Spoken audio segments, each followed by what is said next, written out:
सबसे पहले पंकज आपका ही रुख करते हुए, क्योंकि सूरत का सूरत-ए-हाल बयां करना बेहद जरूरी हो जाता है। एक तरफ प्रधानमंत्री नरेंद्र मोदी जब सूरत पहुंचते हैं तो जबरदस्त भीड़ दिखाई देती है, चारों तरफ मोदी मोदी के नारे लगते हैं और काफी लंबा रोड शो हम सब ने देखा। तो उसी पर पलटवार करते हुए अगले दिन तस्वीर आ जाती है अरविंद केजरीवाल की, और उनका ये दावा रहता है कि देखिए सूरत में किस तरह से परिवर्तन आवे छे। तो अब स्थिति क्या है, वहां का बड़ा मुद्दा क्या है, आखिरी दौर के लिए किस तरह का इस वक्त दांव वहां पर राजनीतिक दलों की ओर से चला जा रहा है? पंकज। चित्रा, मैं शुरुआत इस बात से करना चाहता हूं कि मुझे लगता है कि गुजरात के चुनाव में सबसे बड़ा जो फैक्टर है वो मोदी फैक्टर ही है।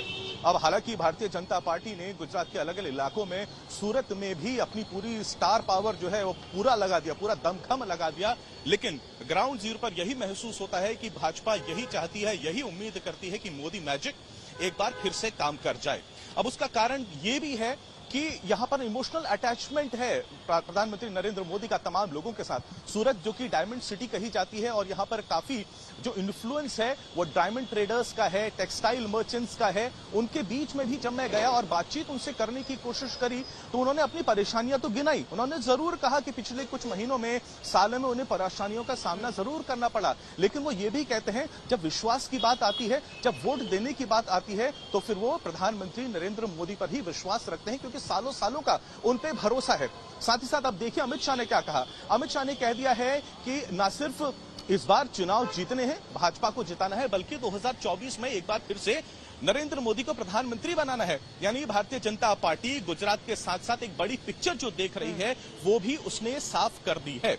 तो जैसा कि मैंने कहा, प्रधानमंत्री नरेंद्र मोदी एक सबसे बड़े फैक्टर हैं यहां पे, लेकिन ग्राउंड जीरो पर यह नहीं है कि भाजपा का जोर है। आम आदमी पार्टी ने भी पूरा दमखम लगाया हुआ है। एग्रेसिवनेस, पॉलिटिकल एग्रेसिवनेस जो कहा जाता है, उसे आपने बीजेपी के साथ मैच करने की पूरी कोशिश करी है, ना सिर्फ ऑन रोड बल्कि सोशल मीडिया भी करी है। लेकिन आखिर में ये कहूंगा, जो मुद्दे आप उठा रही है वो लोगों के साथ कितने रेजोनेट हो रहे हैं और वो रेजोनेट के साथ साथ आखिर वोट में क्या तब्दील हो पाएंगे, ये बड़ा सवाल है। बिल्कुल, ये बड़ा सवाल बना हुआ है। हीरा की नगरी में चमक जो है हीरे जैसी किसकी दिखेगी, ये बड़ा सवाल बना हुआ है। पार्टियों के अपने अपने दावे, लेकिन इसी सूरत में प्रधानमंत्री नरेंद्र मोदी ने कांग्रेस पार्टी को जमकर आतंकवाद के मुद्दे पर घेरने की कोशिश की थी, जबकि अरविंद केजरीवाल की आम आदमी पार्टी को भी लेकर काफी ज्यादा तंज कसा था। सीधे भावनगर चलते हैं, मिलन शर्मा वहां से मौजूद हैं। भावनगर में जनता का भाव तो मिलन इस वक्त बढ़ा हुआ है, लेकिन मोल भाव किन पार्टियों का कर रही है, कौन से मुद्दे हैं जो जनता के दिलों पर काफी ज्यादा हावी हैं? लोगों से आपने बातचीत की होगी, और किस तरह से आखिरी दौर के लिए, अब चूंकि 1 तारीख को मतदान होना है, ये आखिरी 1 घंटे बचे हुए हैं, किस तरह से दिग्गजों ने अपनी पूरी ताकत यहां पर झोंक कर रखी हुई है? देखिए चित्रा, जिस तरीके से आप देख रहे हैं, इस वक्त हम राष्ट्रीय अध्यक्ष बीजेपी के जेपी नड्डा के जो रोड शो यहाँ पर हो रहा है भावनगर में, उसमें है। और एक बार आपको भीड़ दिखाते चले बीजेपी के कार्यकर्ताओं की, जो एक लंबी कतार में यहाँ पर जो रोड शो है उसमें साथ में चल रहे हैं।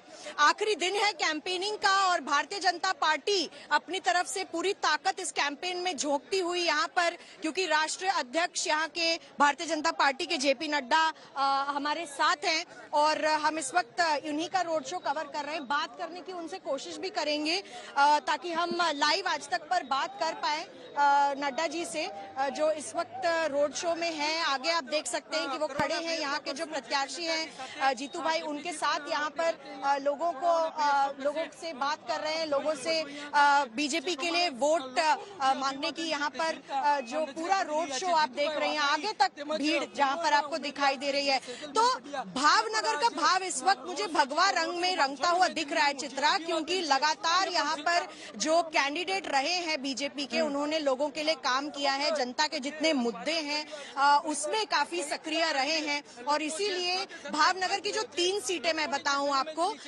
वो तीनों सीटें ऐसा लगता है कि दोबारा भाजपा के पास ही आने वाली है। हम कोशिश करेंगे नड्डा जी से बात करने के लिए, और 2 सवाल अगर अगर वो हमसे ले पाए तो बिल्कुल कोशिश करेंगे उनसे दोबारा बात करने के लिए। लेकिन यहाँ पर हम हैं, इस वक्त मौजूद हैं और नड्डा जी लोगों से मिलते हुए, भाजपा कार्यकर्ताओं को बताते हुए कि यहाँ पर जो पोरबंदर का एरिया नजदीक भी पड़ता है, यहाँ पर बात की उन्होंने किस तरीके से यहाँ पर कर्फ्यू लगा रहता था और भाजपा के आने के बाद से यहाँ पर जो सुरक्षा का जो माहौल बना है उसको लेकर लोग बहुत खुश हैं। कई यहाँ पर टीचर्स हैं चित्रा, और कई यहाँ पर जो शिक्षक हैं वो भी इस रैली में जुटे हैं आज। तो पूरी तरीके से आखिरी वक्त है कैंपेनिंग का चित्रा, और अब देख रहे हैं कि जैसे ही हमें नड्डा जी से बात करने के कुछ पल मिलेंगे हम तुरंत आपके पास वापस आएंगे। ठीक है।